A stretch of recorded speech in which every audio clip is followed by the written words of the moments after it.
Si Yoki ang pinakamalakas na demonyo sa Demon Kingdom, nakatakdang patayin ang Hero Party at tiyakin ang tagumpay ng Demon King, ngunit may isang problema, may gusto siya sa isa sa mga miyembro ng Hero Party. Sa wakas ay nakarating na ang Hero Party sa labas ng Demon Castle, at natapos na nila ang lahat ng side quest, kaya sigurado silang malakas na sila para manalo. Gayunpaman, pagpasok nila sa kastilyo, nakasalubong nila ang isang mababang antas na general ng demonyo, si Yoki, at lubos siyang nagwagi laban sa kanila. Gaano man karaming malalakas na atake ang gamitin nila, nagagawa pa rin ni Yoki na daijin sila, na sa huli ay nagiging walang malay ang lahat ng bayani, ngunit sa halip na tapusin sila, sinimulan niyang gamutin ang kanilang mga sugat dahil hindi niya gugustuhing mamatay sila dahil sa kanya, ngunit doon niya napansin na ang support mage ng Hero Party ay talagang cute. Gumugugol siya ng buong 10 minuto sa pagtitig lang sa kanya, pero pagkatapos ay lumabas ang kanyang mga nasasakupan at medyo kakaiba sa kanila na nakatayo lang siya sa ibabaw ng walang malay na babae ng matagal. Tinanong nila siya kung tatapusin na niya ang mga bayani para makapagpatuloy na sila sa kanilang araw, pero sinabi ni Yuki na hindi siya gustong pumatay ng sinuman. Sa halip, sinabi niya sa kanyang mga nasasakupan na ihatid ang mga bayani sa isang kalapit na nayon bago sila magising, kaya nagsimula silang lahat na hilahin ang mga bangkay palayo, at nadismaya si Yuki dahil napalampas niya ang kanyang pagkakataon na magpaputok. Isang buwan na ang lumipas, nagbibigay ng ulat si Yoki sa Demon Lord, at tila, 13 beses pang sinubukan ng mga bayani na pasukin ang lugar sa nakaraang buwan, at sa bawat pagkakataon, pinatutumba sila ni Yoki at iniwan sa isang ligtas na lugar. Pinupuri siya ng Demon Lord dahil madali niyang natapos ang mga nanghihimasok, ngunit tinanong niya kung bakit hindi pinapatay ni Yoki ang mga ito. Nag-imbento ng dahilan si Yoki at sinabing napakahina ng mga bayani kaya hindi niya naisip na sulit pang patayin ang mga ito, pero sa totoo lang, ayaw lang niya talagang pumatay ng tao. Sinabi sa kanya ng Demon Lord na kung hindi niya gustong patayin ang mga ito, kailangan niyang ipagawa ito sa kanyang mga tauhan. Ngunit alam ni Yoki na walang pagkakataong manalo ang kanyang mga tauhan laban sa mga bayaning iyon, at kahit manalo sila, hindi niya gustong mamatay ang cute na batang babae. Kaya sinabi niya sa Demon Lord na siya mismo ang baalang mag-asikaso sa mga bayani sa susunod. Natuwa ang Demon Lord nang marinig niya iyon, kaya pinawalan niya si Yoki, ngunit habang naglalakad pabalik sa kanyang silid, nagsimula siyang magtanong sa sarili kung ano ang dapat niyang gawin. Kung susubukan niyang iligtas ang mga bayani sa susunod, magdudulot ito ng maraming problema, pero kung hahayaan niyang labanan nila ang ibang demonyo, mawawasak ang kastilyo. Maaaring mukhang mahina ang mga bayaning iyon kumpara sa kanya, pero dahil lang iyon sa hindi kapani-pani walang lakas ni Yoki. Kaya kung sakaling makalampas sila sa kanya, tiyak na walang kahirap-hirap nilang matatalo ang Demon Lord. Hindi naman siya partikular na magmamalasakit kung matatalo ang Demon Lord, pero ayaw niyang masaktan ang pari, kaya nag-isip siya ng plano. Sa susunod na pagtatangka ng mga bayani na sakupin ang Demon Castle, muling lubos na nangingibabaw si Yoki sa kanila, ngunit sa pagkakataong ito, sa halip na patumbahin silang lahat, pinayagan niya silang makatayo muli at inalok sila ng pagpipilian. Sabi niya, dapat malinaw na sa kanila ngayon na wala silang pag-asang makalampas sa kanya, pero handa siyang gumawa ng exception ngayon. Sabi niya papayagan niya silang dumaan, pero sa kondisyon lang na iwan nila rito ang pari kasama niya. Agad na tumanggi si Yuga dahil hindi niya kailanman iiwan ang isang kasama, ngunit lumapit sa kanya ang salamangkero at sinabing malamang natanggapin niya ang alok dahil baka ito na lang ang kanilang tanging pagkakataon upang talunin ang Demon Lord. Bukod pa riyan, napakaraming pagkakataon si Yoki para patayin sila sa nakaraang buwan, pero sa bawat pagkakataon, ligtas at maayos lang niya silang binababa, kaya malamang na okay lang si Cecilia. Gayunpaman, hindi iniisip ni Yuga na tama na iwan ang kanyang kasama sa kamay ng kaaway, ngunit sinabi ni Cecilia sa kanya na magpatuloy nang wala siya dahil magiging maayos naman siya ng mag-isa. Dahil nagpupumilit si Cecilia, pumayag na ang lahat sa kasunduan ni Yoki at nagpatuloy, iniwan sina Cecilia at Yoki na mag-isa sa kwarto. Ngayong wala na ang iba, hinarap ni Cecilia si Yoki at tinanong kung ano ang balak niyang gawin sa kanya, ngunit sa kanyang lubos na pagkabigla, sinabi nito na umibig siya sa kanya sa unang tingin at hiniling na maging kasintahan niya. Sa lahat ng bagay na inakala ni Cecilia na mangyayari, hindi niya inaasahang makatanggap ng pagtatapat mula sa isang general ng demonyo, at hindi niya alam kung paano siya dapat tumugon doon, kaya magalang na lang siyang tumanggi. Wasak ang puso ni Yoki at nagkulong sa isang bola sa sahig upang hintayin ang kamatayan dahil wala nang halaga sa kanya ang anuman. Medyo masama ang pakiramdam ni Cecilia, kaya tinanong niya si Yoki kung okay lang siya, pero napagtanto niya na baka lahat ng ito ay isang paraan para mapababa ang kanyang pagbabantay, kaya itinaas niya ang kanyang cetro at itinuro kay Yoki, pero nakakagulat, hindi man lang siya nagreaksyon at nanatili lang doon. Tinanong niya siya kung bakit hindi siya lumalaban, kaya sumagot si Yoki at sinabing walang saysay. Ang tanging mahalaga sa kanya ay ang pag-amin ng kanyang nararamdaman sa kanya, at dahil tinanggihan siya nito, handa siyang mamatay sa kaalamang sinubukan niya ang kanyang makakaya. Akala pa rin ni Cecilia sinusubukan siyang lokohin, pero sinabi ni Yoki sa kanya na talagang pagod na siya sa ganitong pamumuhay. Bilang isang general ng demonyo, napipilitan siyang bantayan ang silid na ito ng walang tigil, at ang tanging oras na pinapayagan siyang lumabas ay para umatake sa mga nayon ng tao, at hindi niya gustong gawin ang ganitong bagay. Maaaring demonyo na siya ngayon, pero dahil lang iyon sa muli siyang ipinanganak sa mundong ito, kaya sa loob, tao pa rin siya sa puso. Kung ganoon, tinanong ni Cecilia kung bakit pinili niyang maglingkod sa Demon Lord, dahil sigurado siyang sa lakas niya ay kaya niyang patayin ito kung gusto niya. Sinabi ni Yoki na pinag-isipan niya ito, ngunit napagtanto niya na kung papatayin niya ang Demon Lord, siya mismo ang automatikong magiging bagong Demon Lord, at mas masama yun para sa kanya, kaya pinili na lang niyang mamuhay bilang isang mababang antas na gwardya upang maiwasan ang pinsala hanggat maaari. Ang buhay niya ay puno ng kalungkutan at hindi matiis, ngunit nagbago ang lahat nang makita niya ang mukha ni Cecilia. Maaaring isang buwan lang niya nakilala ito, at oo, karamihan sa panahong iyon ay ginugol niya sa pagpapatambal sa kanya, pero iyon ang pinakamagandang buwan ng buong buhay niya bilang isang demonyo, kaya ngayon natapos na, wala na siyang pakialam kung ano ang mangyari.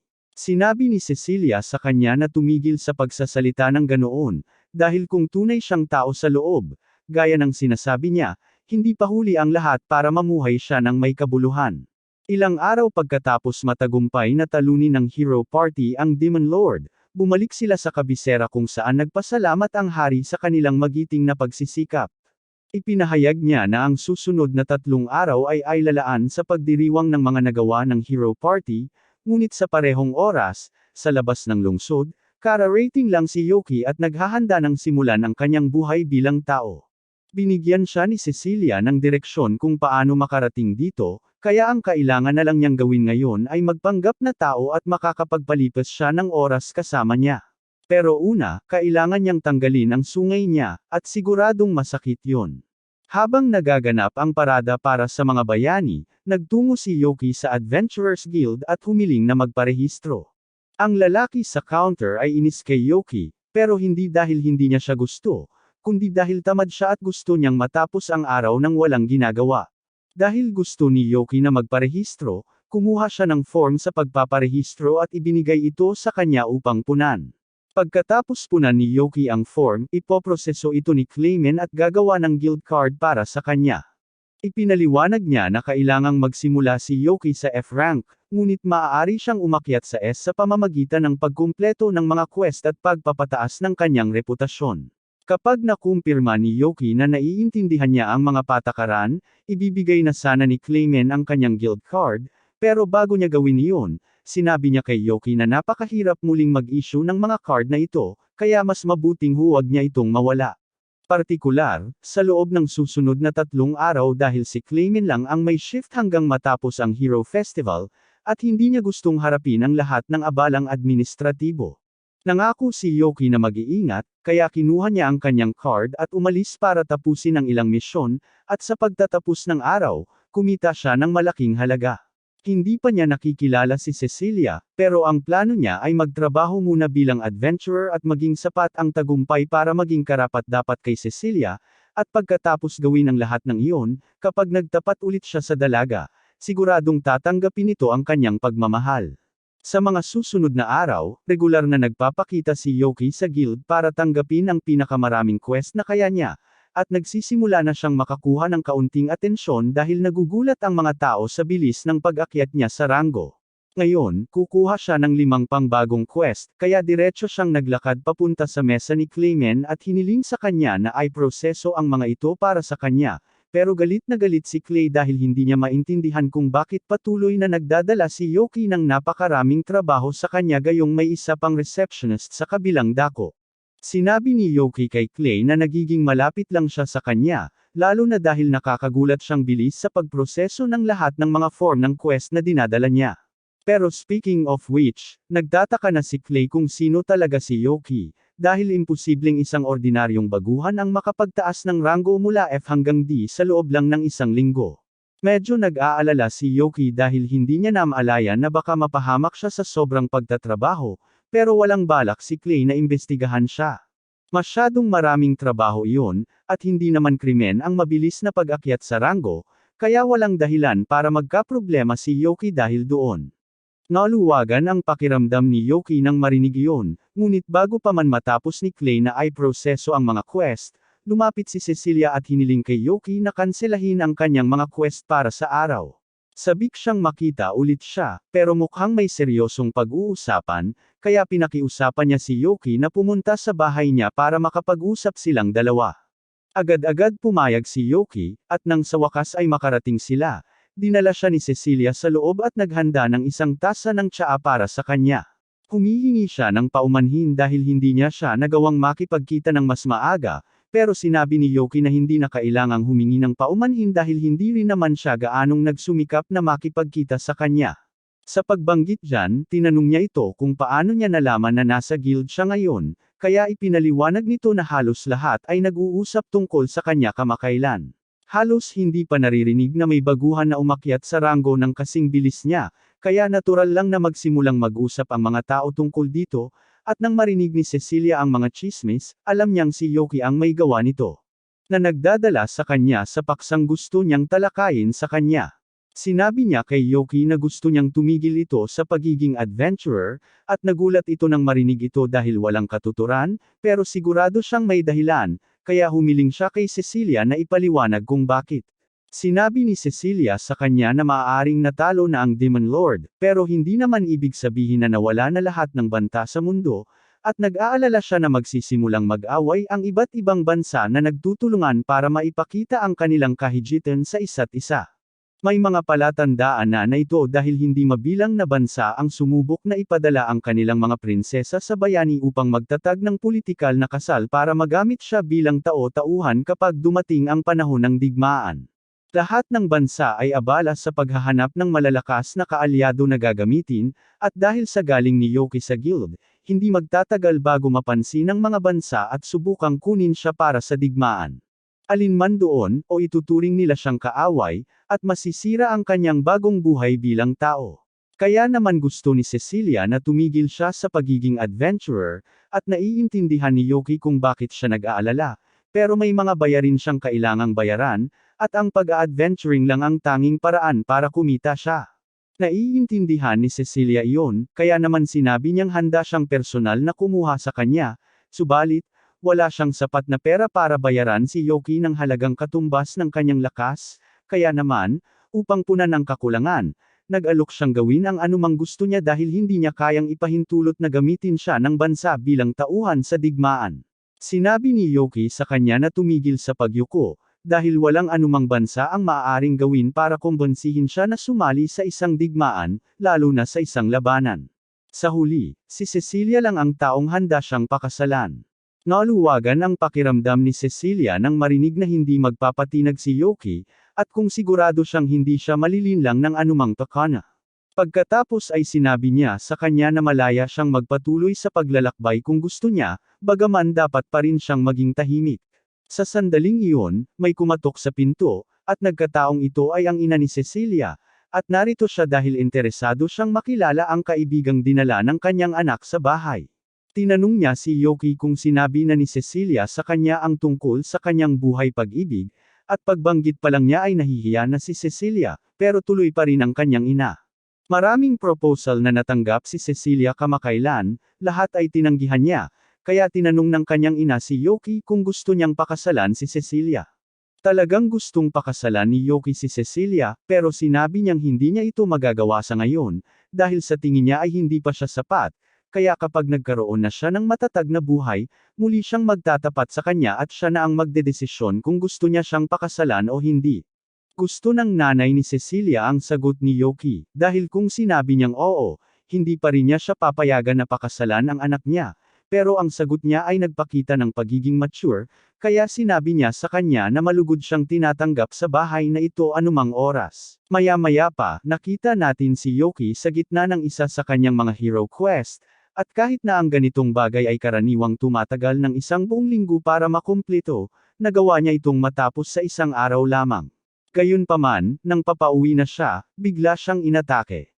Tatlong hindi kilalang salarin ang naglunsad ng isang koordinadong pag-atake laban sa kanya, at sinubukan ni Yoki na ipagtanggol ang kanyang sarili, ngunit napagtanto niya na ang mga taong ito ay mukhang pamilyar. Sila ay kanyang mga nasasakupan noong nagtatrabaho siya sa Demon Castle, at ayaw niya silang labanan, kaya tumawag siya ng timeout at isiniwalat ang kanyang tunay na pagkakakilanlan.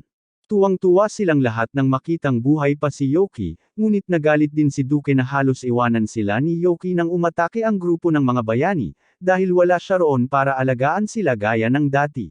Natapos sila sa silid ng trono ng Panginoong Demonyo at natalo siya. Parang sinasadya ni Yoki na hayaan ang mga bayani na dumaan ng walang laban, at higit sa lahat, mukha na siyang tao ngayon sa kung anong dahilan. Sinabihan sila ni Yoki na kumalma dahil may napakabuti siyang dahilan sa ginawa niya, kaya naghintay ang tatlo para marinig ang sasabihin niya dahil alam nilang mahalaga ito. Ngunit nang sabihin ni Yoki na ang tanging dahilan kung bakit niya ginawa ang lahat ng ito ay dahil gusto niya ang pari ng hero party, hindi nila ito matanggap. Sinabi sa kanila ni Yoki na mula ngayon, plano niyang mamuhay bilang tao, kaya hindi na nila kailangang isipin pa siya bilang kanilang kapitan at malaya na silang gawin ang anumang gusto nila. Gayunpaman, sinabi nilang lahat sa kanya na ayaw nila. Mas gusto nilang makasama si Yoki, at bukod pa riyan, gusto talaga nilang makilala ang babaeng nagnakaw ng puso niya. Sinabi sa kanila ni Yoki na hindi iyon mangyayari dahil kung may makakita sa kanila, magdudulot ito ng matinding takot sa lungsod. Sinabi nilang lahat na hindi iyon problema dahil maaari lang nilang itago ang kanilang mga katangiang demonyo tulad ng ginawa ni Yoki, at dahil mapilit sila, pumayag siyang sumama sila, ngunit binalaan niya sila na ang pakikisalamuha sa mga tao ay magiging kasing dali ng iniisip nila. Nang araw na iyon, dinala ni Yoki ang kanyang mga nasasakupan upang makipagkita kay Cecilia matapos magbalat kayo, ngunit mas malupit ito kaysa sa inaasahan nila, lalo na para sa kaligayahan, dahil kinailangan ni Yoki na bunutin ang kanyang mga balahibo isa-isa. Naupo silang lahat upang uminom ng tsaa, at sinabi ni Cecilia na natutuwa siyang makilala sila, ngunit kahit alam niyang mga demonyo sila, hindi naman talaga sila kamukha. Ipinaliwanag ni Duke na ginawa nilang lahat ang kanilang makakaya upang magmukhang tao hanggat maaari, at sa kanyang kaso, dahil isa siyang dulahan, itinago ni Yoki ang kanyang ulo sa kanyang baluti upang hindi ito gamulong. Mukhang maayos naman ang pakikasama ni Duke kay Cecilia, ngunit medyo naiinggit si Yoki dahil hindi naman gaanong nagsasalita si Duke ng ganito kalapit sa kanya, ngunit bigla na lang, ngayong nasa harap na niya ang isang cute na babae, nakikipag-usap na siya. Ipinaliwanag ni Duke na hindi lang siya masyadong nagsasalita noon dahil dati ay kinaiinisan niya ang loob ni Yoki.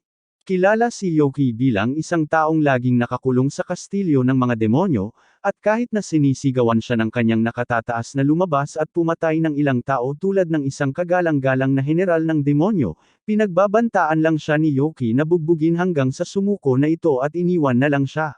Gayunpaman, hindi kinaya ni Duke ang ganoong kawalang-galang na pag-uugali ng isang general ng demonyo, kaya isang araw, pumasok siya sa kwarto ni Yoki para turuan ito ng leksyon.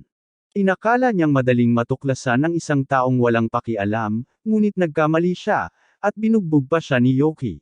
Pagkatapos noon, naging isa siya sa mga nasasakupan ni Yoki, at kahit na may hinanakit siya sa matinding pambabastos na natanggap niya ng ilang panahon, kalaunan ay nalampasan niya ito at tinanggap si Yoki bilang kanyang pinuno. Sigurado siyang ganoon din ang nangyari kina Happiness at Shake, ngunit pagdating sa dalawang iyon, wala siyang ideya kung saan sila tumakbo. Magiging napakasama kung may ibang makakaalam ng kanilang tunay na pagkakakilanlan maliban kay Cecilia, kaya pumasok sila sa loob para hanapin sila, at nagkataong nakita nila ang ina ni Cecilia sa hardin kasama si Sheikh na natutulog sa kondongan nito. Napansin sila ni Akoray na papalapit at tinanong kung kilala ba nila kung sino ang batang ito, kaya ipinaliwanag nila sa kanya na si Sheikh ay isa sa mga kaibigan ni Yoki. Humingi ng tawad si Yoki sa anumang abala na maaaring idulot ni Sheikh, ngunit sinabi sa kanya ni Ako na hindi na kailangang humingi ng tawad dahil mahilig siyang gumugol ng oras kasama ang mga bata. Natagpuan niya si Sheikh na tumatakbo sa hardin, kaya sa halip na mag-alala tungkol sa mga walang kabuluhang detalye tulad ng kung paano ito nakapasok dito, nagpasya siyang sumama sa kanya at naglaro ang dalawa ng tawanan hanggang sa tuluyang napagod si Sheikh at nakatulog. Dahil naitala si Sheikh, tinanong ni Yoki si Aqua kung nakita niya ang isang batang babae kasama si Sheikh kanina, at kinumpirma niya ito, ngunit sinabi niya na kinuha siya ng headmaid kanina, kaya malamang ay nasa loob siya ngayon. Parang may naghihintay na problema, kaya nagmadaling pumasok sina Yoki at ang iba pa para hanapin siya, ngunit laking gulat nila nang makita nila si Happiness na sinasanay sa perpektong asal sa katulong. Nang makita ni Sofia ang grupo, ipinaliwanag niya sa kanila na katatapos lang niyang sanayin ang bagong katulong, ngunit ipinaalam sa kanya ni Cecilia na ang kaligayahan ay hindi isang katulong, isa siya sa mga kaibigan ni Yoki. Tinanong ni Sofia si Happiness kung totoo ito, at kinumpirma niya ito, kaya humingi ng tawad si Sofia sa pagkakamali at sinabing maaari siyang umalis kung gusto niya. Sinabi ni Yoki kay Happiness na dapat siyang magpalit ng kasuotan bilang katulong, ngunit laking gulat niya nang sinabi nitong ayaw niya. Mas masaya ang pagiging katulong kaysa sa inaakala niya, kaya gusto niyang magsimulang magtrabaho dito, at walang pagtutol si Sofia, kaya isa na ngayong opisyal na katulong si Happiness. Sa pagtatapos ng araw, naghanda na silang lahat para umalis at bumati ng good luck sa unang araw niya bilang katulong, ngunit bago pa makaalis si Yoki, hinayla siya ni Aqua palayo at binanggit na ilang linggo nang walang pagkakataon si Cecilia na magpahinga, kaya plano niyang pilitin itong magpahinga, kaya kung yayayain man siya ni Yoki na makipag-date, iyon ang pinakamagandang oras. Isa ito sa pinakamagandang layup na natanggap ni Yoki, at sisiguraduhin niyang hindi ito masasayang. Nang oras na para sa date, dumating si Cecilia sakay ng kanyang karwahe, at namangha si Yoki sa ganda ng damit nito. Sinabi niyang gagawin niya ang lahat para masigurong masisiyahan ang babae sa kanyang day off, at nakakatawa para sa kanya na sineseryoso ito ni Yoki, ngunit nasasabik siyang malaman kung ano ang plano nito. Habang naglalakad sila sa bayan, napansin ni Cecilia na may bagong uri ng cake at sabaw ang lokal na panaderia, kaya iminungkahi niya na dumaan silang dalawa kapag tapos na sila sa kanilang date. Samantala, nagpatuloy ang dalawa sa kanilang paglalakad sa lungsod, at halos hindi maalis ng tingin ni Yoki si Cecilia dahil sa sobrang cute nito, ngunit sa ngayon, maayos naman ang takbo ng mga bagay-bagay, at tila nasisiyahan talaga si Cecilia. Maya-maya ay napadaan sila sa isang tindahan ng mga aksesorya, at papasok na sana silang dalawa, ngunit nagkataon na sabay na dumaan sina Yuga at Mikano mula sa Hero Party. Nang makilala siya ni Yuga, tinawag niya si Cecilia, at hindi pinansin si Yoki. Sinabi niya na nagkataon lang na nagbakasyon silang lahat sa iisang araw, at dahil nandito silang lahat, iminungkahi niya na dapat silang magkasama sa natitirang bahagi ng araw.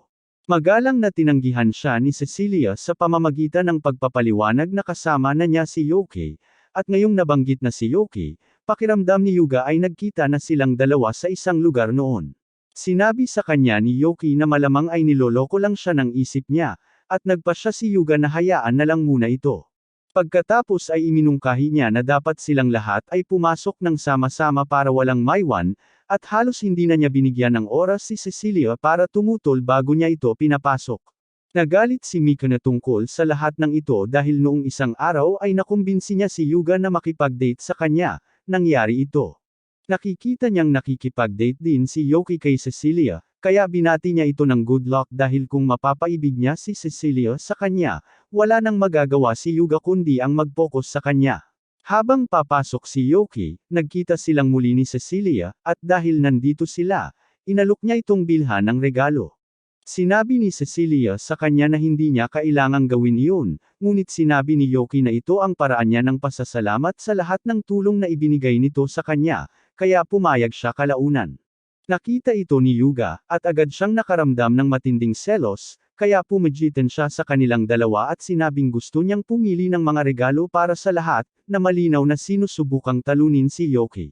Pumili si Yoki ng kwintas na sa tingin niya ay magandang tingnan kay Cecilia, habang si Yuga naman ay pumili na lang ng pinakamahal na pendant sa tindahan dahil hindi niya alam kung ano pa ang bibilhin.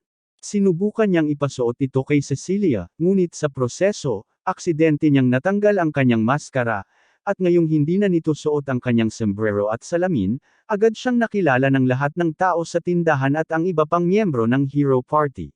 Agad silang pinagsiksikan ng mga tagahanga at hinabol sa kalye, dahilan para mahiwalay si Yoki kay Cecilia, at habang hinahanap siya, nakasalubong ni Yoki ang huling miyembro ng Hero Party, si Sir Raven, habang ito ay pinagsiksikan ng isang grupo ng mga babae, at tila hindi siya komportable. Nagpasya si Yoki na tulungan siya, kaya itinuro niya ang direksyon ni Yuga para maalis ang atensyon ng mga tao bago niya sinunggaban si Raven at tumakbo sa isang eskinita. Nang makaalis na sila sa karamihan, inaasahan ni Yoki na kahit papaano ay magpapasalamat si Raven sa kanya, ngunit nanatili itong tahimik, kaya inakala niyang hindi ganoon kadaldal si Raven. Gayunpaman, habang paalis na siya, narinig niya si Raven na hiniling sa kanya na maghintay, at agad niyang naintindihan kung bakit hindi masyadong nagsasalita si Raven. Ito ay dahil ang boses niya ay parang boses ng isang teenager. Karaniwan niyang iniiwasan ang pagsasalita sa harap ng maraming tao dahil nag-aalala siyang pagtawanan ng mga tao, ngunit hindi balak ni Yoki na pagtawanan siya dahil dito. Tutal, lahat naman ay may mga bagay tungkol sa kanilang sarili na ikinababalisa nila. Nakahinga ng maluwag si Raven na nakilala ang isang taong kasing unawa ni Yoki, ngunit nang sandaling iyon, naalala ni Yoki na dapat ay hinahanap niya si Cecilia, kaya tumakbo siya pabalik upang makipagkita rito. Lumipas ang natitirang bahagi ng araw nang walang anumang karagdagang problema, ngunit kinabukasan, nalaman ni Yoki na nilanat si Cecilia dahil sa lahat ng stress kahapon. Malapit na siya sa puntong mawalan na siya ng kontrol, ngunit ang pagharap sa lahat ng mga tagahanga ay agad na nagpalungkot sa kanya, at pakiramdam ni Yoki ay kasalanan niya ito. Sinabi ni Aqua kay Yoki na hindi niya kailangang makaramdam ng pagkakasala dahil banayad lang ang sipon ni Cecilia, at hindi ito galit sa kanya dahil sa kinalabasan ng mga bagay-bagay. Ngunit galit siya kay Yuga, kaya mag-uusap sila ng matagal tungkol sa mga hangganan sa susunod na makita niya ito. Kahit na siya ang may sanhi ng kondisyon ni Cecilia, nang marinig niya ito, sinubukan niyang pumunta rito para maalagaan ito. Ngunit tinanggihan siya ng mga katulong sa gate bago pa siya makapagdulot ng karagdagang pinsala. Dahil doon, naisip ni Aqua na maganda para kay Cecilia na makita ang isang kaibigan habang nagpapagaling ito, kaya hiniling niya kay Yoki na bisitahin ito. Inakay ni Sofia si Yoki sa kwarto ni Cecilia at kumatok sa pinto para ipaalam na narito ito. Nagsimulang magpanik si Cecilia at pinakiusapan si Yoki na maghintay sa labas habang naglilinis siya rito, ngunit tiniyak sa kanya ni Sofia na hindi niya kailangang mag-alala dahil nailigpit na niya ang lahat ng laruan ni Cecilia bago pa dumating si Yoki. Ngunit nakakahiya pa rin ang marinig siyang sabihin ito ng malakas. Alinman dito, ayos lang kay Yoki na pumasok na ngayon, kaya pumasok siya at naupo sa tabi ng kama nito. Humingi siya ng paumanhin sa kinalabasan ng mga bagay-bagay at sinabi sa kanya na makakabawi siya kahit papaano, ngunit sinabi ni Cecilia na hindi niya ito masisisi sa nangyari.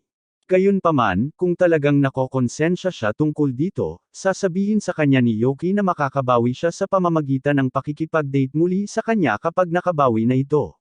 Natigilan sandali si Yoki dahil niyaya na lang siya ni Cecilia ngayon lang, at iyon ang pinakamagandang bagay na nangyari sa kanya sa buong araw, kaya sinabi niya sa kanya na sisiguraduhin niyang ang kanilang susunod na date ay magiging mas maganda kaysa sa inaakala niya.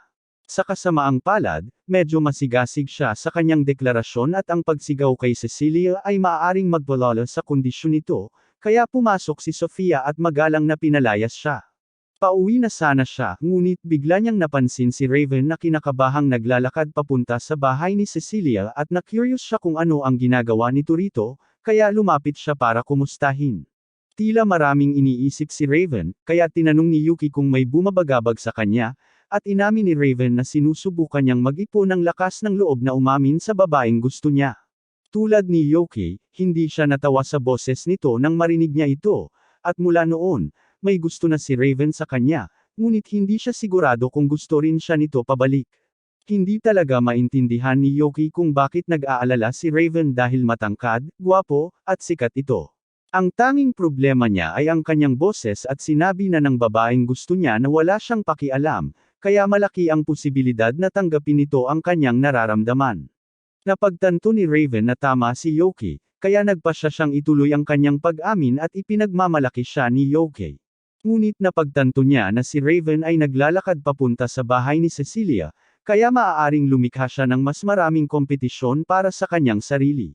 Sinubukan niyang kumbansihin ang kanyang sarili na hindi kailanman tatanggapin ni Cecilia ang biglaang pag-amin mula kay Raven, ngunit muli, sila ay nasa salusalo ng mga bayani, kaya may posibilidad na nagkaroon sila ng ilang romantikong sandali habang naglalakbay. Nagsimula siyang magpanik muli, ngunit ng sandaling iyon, nakita niya si Raven na naglalakad pabalik mula sa mansyon na ganap na wasak. Talagang naniniwala siyang ang pinakamasamang masasabi nito ay hindi, ngunit mali siya, at ngayon ay gusto na lang niyang umuwi at isipin ang kanyang buhay habang naliligo. Ang makitang nalulungkot si Raven ay nagpa-curious kay Yoki, kaya bumalik siya sa bahay at tinanong si Sofia kung alam nito ang nangyari kay Raven nang lumapit ito upang aminin ang kanyang nararamdaman kay Cecilia. Sinabi niya sa kanya na pumunta nga rito si Raven, ngunit batay sa kanyang nakita, narito ito para kausapin si Happiness, at ang impormasyong ito ay talagang ikinagulat ni Yoki dahil wala siyang ideya na may gusto pala si Raven sa kanya. Nagpasya siyang kausapin si Happiness, at nang sa wakas ay matagpuan niya ito, tinanong niya kung nakausap ba nito ang isang lalaking may pulang buhok noon. Kinumpirma ito ni Happiness kaya sinabi ni Yoki sa kanya na si Raven ay isa pala sa mga kaibigan niya, at mukhang nagulat siya nang marinig iyon. Pagkatapos ay tinanong ni Yoki kung totoo bang inamin ni Raven ang kanyang nararamdaman sa kanya, at kung gayon, gusto niyang malaman kung ano ang sinabi nito na nagpalungkot sa kanya. Sandali na tumigil si Happiness, ngunit kalaunan ay isiniwalat niya na nangyayain siya ni Raven na lumabas, agad niyang sinabi sa kanya na imposibleng mangyari iyon. Ang pagtanggi ng ganoon ay makakasakit sa damdamin ng sinuman, kaya naintindihan ni Yoki kung bakit labis na nalungkot si Raven pagkatapos, ngunit kung hindi siya gusto ni Happiness, wala nang magagawa. Gayunpaman, sinabi niya na gusto niya talaga si Raven, ngunit bago pa man siya matanong ni Yoki kung ano ang ibig niyang sabihin noon, tumakbo na siya palayo. Nang gabing iyon, nagpatawag si Yoki ng isang pagpupulong kasama ang iba pa niyang mga nasasakupan upang pag-usapan ang nangyayari sa relasyon nina Happiness at Raven. Walang ideya ang dalawa kung sino si Raven, kaya nilinaw ni Yoki na si Raven ang swordsman mula sa Hero Party, ngunit nang sabihin niya ito, nag-alab ang galit ni Duque at tinanong kung bakit niya gustong makipag-date kay Happiness sa isang tao. Ipinaliwanag ni Yoki na hindi siya ang nagpakilala sa kanila, at sa katunayan, wala siyang ideya kung paano sila nagkakilala noong una, ngunit hindi iyon ang issue rito. Sinabi niya sa lahat na kamakailan lamang ay umamin si Raven kay Happiness, at ipinapalagay ni Duque na hindi niya ito nagustuhan dahil karamihan sa mga taong nakasalamuhan niya ay sinusubukan siyang hulihin dahil sa kanyang mga balahibo o mga mahilig sa mabalahibo. Alinman dito, medyo masama ito. Gayunpaman, sa palagay niya ay hindi lahat ng tao ay kinamumuhian ni Happiness. Tutal, kusang loob niyang piniling magtrabaho bilang isang katulong dahil gusto niya ang mga tao sa mansyon, kaya malamang ay nasabi niya na mabuting tao si Raven. Kinabukasan, tumungo si Yoki sa guild gaya ng dati, ngunit laking gulat niya nang wala si Kremen ngayon. Tinawagan ng isa sa mga receptionist si Yoki dahil kilala niya itong lalaking laging nakikipag-usap sa Vice Guild Master. Noong una ay walang ideya si Yoki kung ano ang pinag-uusapan nila, ngunit ipinaliwanag niya na kahit gaano katamad si Kremen, siya talaga ang Vice Guild Master dito. Nakakagulat na revelasyon ito. Ngunit sa ngayon, mas interesado si Yoki na malaman kung saan nagpunta si Kremen. Dapat ay isang sekreto ito, ngunit dahil kaibigan ni Yoki si Kremen, ipinaalam sa kanya ng receptionist na na-hospital siya matapos mag-away sila ng kanyang asawa. Nang araw na iyon, pumunta si Yoki sa ospital para bisitahin si Kremen, at nagulat siya kung gaano siya nasaktan. Tinanong niya kung ano ang nangyari kaya ipinaliwanag ni Kremen na kahapon ay anibersaryo niya, kaya gusto niyang pumili ng magandang regalo para sa kanyang asawa, ngunit masyado siyang na-focus kaya lumipas ang buong araw na nakatitig siya sa mga alahas, at nang sa wakas ay nakauwi na siya, hindi na niya natuloy ang hapunan, kaya inakala ng kanyang asawa na nakalimutan na niya ang anibersaryo, at nag-away sila pagkatapos. Naisip ni Yoki na malamang malakas ang asawa ni Kremen kung nagawa niya itong sakta ng ganito, at sinabi niyang inaasahan na ito dahil isa itong dating A-rank adventurer. Hindi makapaniwala si Yoki na kasal si Kremen sa isang taong A-rank level, ngunit para sa record, si Kremen ay isa ring dating A-ranker. Matatagalan bago natural na gumaling si Kremen mula sa lahat ng mga sugat na iyon, kaya nag-alok si Yoki na gumamit ng healing magic para tulungan siya, ngunit agad na isinantabi ni Kremen ang ideya. Ang pagiging nasugatan ng ganito ang perpektong dahilan para alagaan siya ng kanyang asawa hanggang sa gumaling siya. Sakto namang pumasok ang asawa ni Kremen, at si Sofia pala iyon, na labis na ikinagulat ni Yoki. Hindi niya lubos maisip na ikakasal ito sa isang taong katulad ni Kremen, ngunit tila masaya silang magkasama, bukod pa sa paminsan-minsang marahas na hindi pagkakaunawaan. Maya-maya, naghahanda na si Yoki para umalis, kaya nagpasalamat si Sofia sa pagsama sa kanyang asawa bago ito dumating. Sinabi niyang hindi na kailangang magpasalamat dito dahil normal lang na bumisita sa isang kaibigang nasaktan, ngunit tungkol sa mga kaibigan, tinanong niya si Sofia kung bumuti na ba ang kalagayan ni Cecilia ngayon. Sinabi nito sa kanya na wala na ang lagnat ni Cecilia, kaya mas maayos na ang pakiramdam niya ngayon, ngunit may mga iniuutos siya ngayon, kaya hindi niya ito makikita ng ilang sandali. Tinanong ni Yoki si Sofia kung mayroon siyang ideya para sa isang magandang regalo na maibibigay nito sa kanya dahil gusto nitong gumawa ng isang bagay na maganda para sa kanya, ngunit sinabi nito sa kanya na hanggat nagmumula ito sa puso, matutuwa si Cecilia sa anumang ibigay nito sa kanya. Nagpasalamat si Yoki sa payo at lumabas ng ospital, ngunit habang naglalakad siya sa kalye, nagsimula siyang mag-isip kung ano ang magiging pakiramdam kung sakaling magpakasal sila ni Cecilia. Nang magising siya, napagtanto niyang malapit na pala siya sa night dorm, kaya nagpasya siyang bisitahin si Raven habang nandito siya. Binuksan niya ang pinto at nakita si Raven na nakahiga sa kama, kasing lungkot niya noong araw na tinanggihan siya ni Happiness, at naaawa siya sa lalaki, kaya gusto niyang tumulong. Tinanong niya si Raven kung maaari niyang ipaliwanag kung paano sila unang nagkakilala ni Happiness, kaya sinabi ni Raven sa kanya na nagsimula ang lahat sa isang ordinaryong hapon. Abala si Raven sa kanyang pang-araw-araw na pagpapatrolya nang bigla niyang mapansin ang isang babae na ginugulo ng ilang lasing na lalaki. Mabilis niyang hinarap ang unang lalaki, at nang mapagtanto ng iba kung sino siya, lahat sila ay tumakbo palayo, kaya tapos na ang kanyang trabaho rito. Dahil ligtas na si Happiness ngayon, tumalikod siya para maglakad palayo, ngunit bigla nitong hinawakan ang kanyang kapa upang magpasalamat sa kanya. Sinabi ni Raven sa kanya na hindi niya kailangang magpasalamat, dahil ginagawa lang niya ang kanyang trabaho, ngunit napagtanto niya na ipinakita niya ang kanyang boses sa isang estranghero, at nagsimula siyang mag-alala na baka pagtawanan siya nito dahil dito.